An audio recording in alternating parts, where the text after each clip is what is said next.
What's going on, ladies and gentlemen? Welcome back to another video here on the channel. I'm the FIFA Analyst, and today I'm going to be talking to you about how to analyze your own games, the tools, the steps that you actually need to take to be able to sit back and watch your own gameplay, and how I kind of do it and all of that stuff. Reason being, I get flooded with comments of people saying, how do I watch my own gameplay back? What tools do you use? What am I looking for? All that sort of stuff. So it's just going to be a video to help you guys out with that, to answer it, makes it nice and easy for you. Then, if you do enjoy this video, if you do find it helpful, please do leave a like.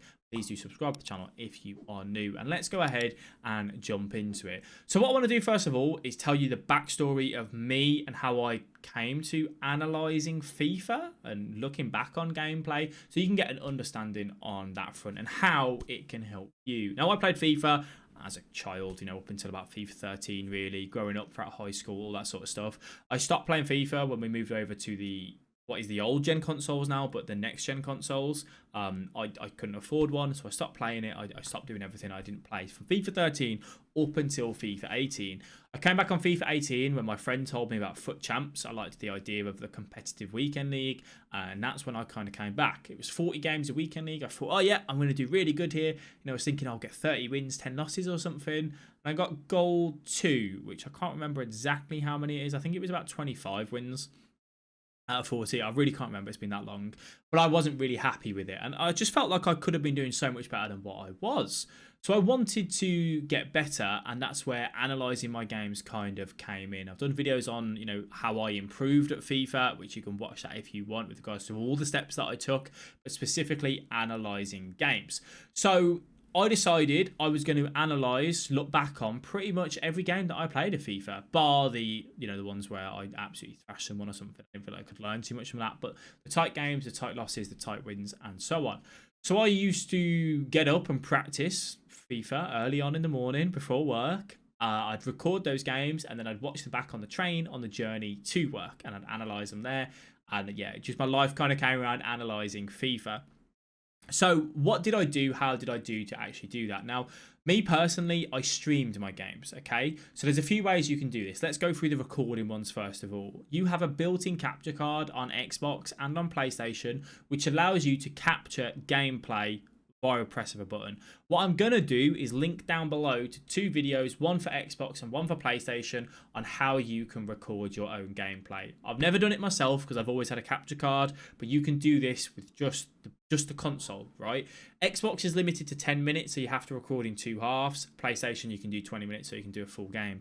You can then upload those videos to YouTube directly from your console for you to watch back anywhere in the world, as long as you've got internet connection. So that's the first thing. You need to record your games via the built-in capture card if you don't have the facility to stream your games. If you're on a wired connection and your internet is good enough, just stream to Twitch, to Facebook, YouTube, wherever you want. Stream those games.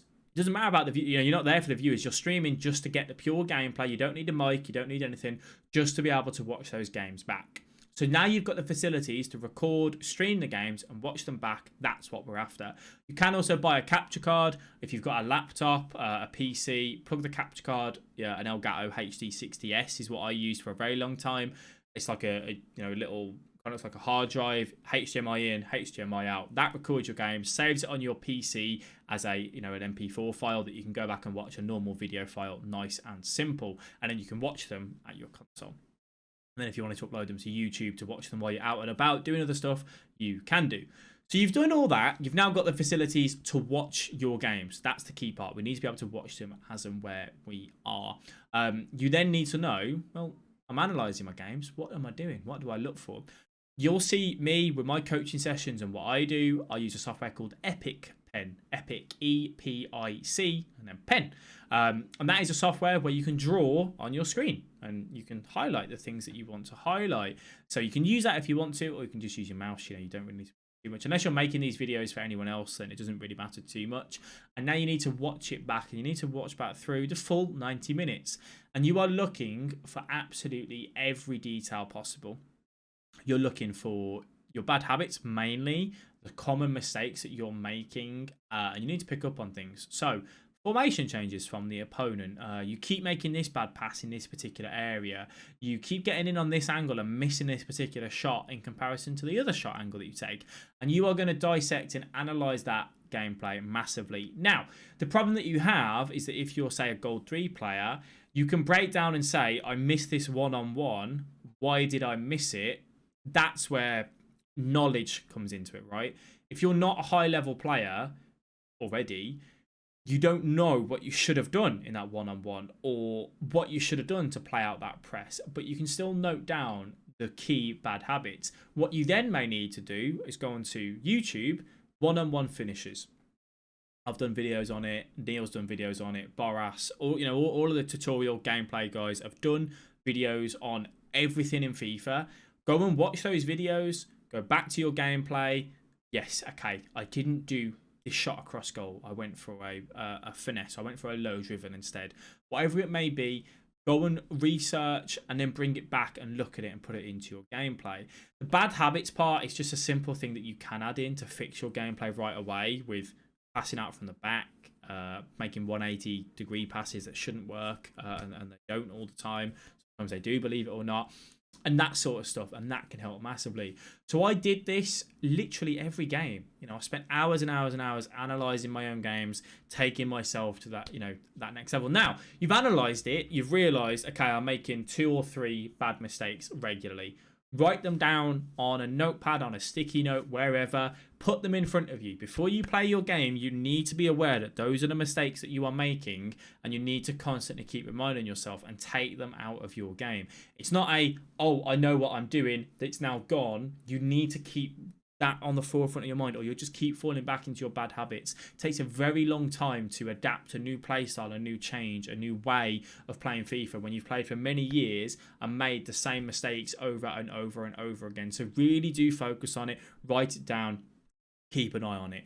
That's what I did for such a long period of time. And every time I logged on to FIFA, I had a practice with purpose. I was practicing something specific. My one-on-ones were weak. I mean, for me, my biggest issues when I was learning was second man press, right stick switching. So I focused on pressing and right stick switching for about 3 weeks, and that's where I kind of felt I was quite, confident with that now. So I focused on that, and those games that I was playing on Rivals, I was losing. I was getting battered because I was trying to learn something new. It was so hard to adapt to that right stick switching, as well as playing a video game and still trying to win. So don't be afraid once you've analysed your games. When you go in, things aren't working. You have to persist with it. You have to stay consistent and carry on practicing it. But analysing games, I believe to be, this is, it's my approach. It's how I think people can get better, along with obviously the coaching element. I think it's an easy way well, not an easy way, but I think it's one of the best ways to do it, because if you just, I don't recommend people just play 100 games in a week to get better. Yes, you will get better, but if you're not identifying the issues and the strengths and the weaknesses and things to work on, you're always going to struggle, really. It's kind of just like playing games for the sake of playing games. I'd rather you play 10 games of FIFA a week and analyse 20 games of FIFA a week, I kind of see that. You can obviously analyse other games of FIFA, so top level players, look at what they do in that area in comparison to you to do that and bring that into your game, and that can work really well. But I do believe myself, analysing games of FIFA is a crucial way to get better. Obviously, you do have coaches out there as well, like myself and plenty of others, that offer the analysing service where you go in a call and everything, go through it together, which saves you having to do all these steps to do that. If you obviously just wanted one session with someone, you can do that, which can make things a bit easier, but obviously that all comes down to money and what you're after. But in terms of a free way to get better at FIFA and analysing your own games and making that decision and committing that time to yourself, that is how you do it. So I hope that answers it. For me, myself, I went from analysing my games, focus on getting me better, took myself from, Gold 2 on FIFA 18 to Elite 1 in about 3 months. I then started analysing other games for people for free, and then obviously as people enjoyed it and more requests and whatnot, it then moved over to a paid service. And it's what people forget, obviously, with myself, that we did that for free to start off with, went from free to £10 to £15 to £25 to 30, and now obviously with the Patreon that we've got. So it is long-winded, but I really do think it is one of the most crucial parts for you improving and wanting to get better at FIFA. So have a go with it if that's what you're interested in. I imagine imagine the people that have clicked on this video are interested in getting better at FIFA and want to know how they can analyze their own games, and there are the answers for you. I hope that helps. If you enjoyed it, please do leave a like. Please do subscribe to the channel if you are new as well. Your support is always greatly appreciated. Thank you all for watching, and I'll catch you guys in the next video. Bye bye.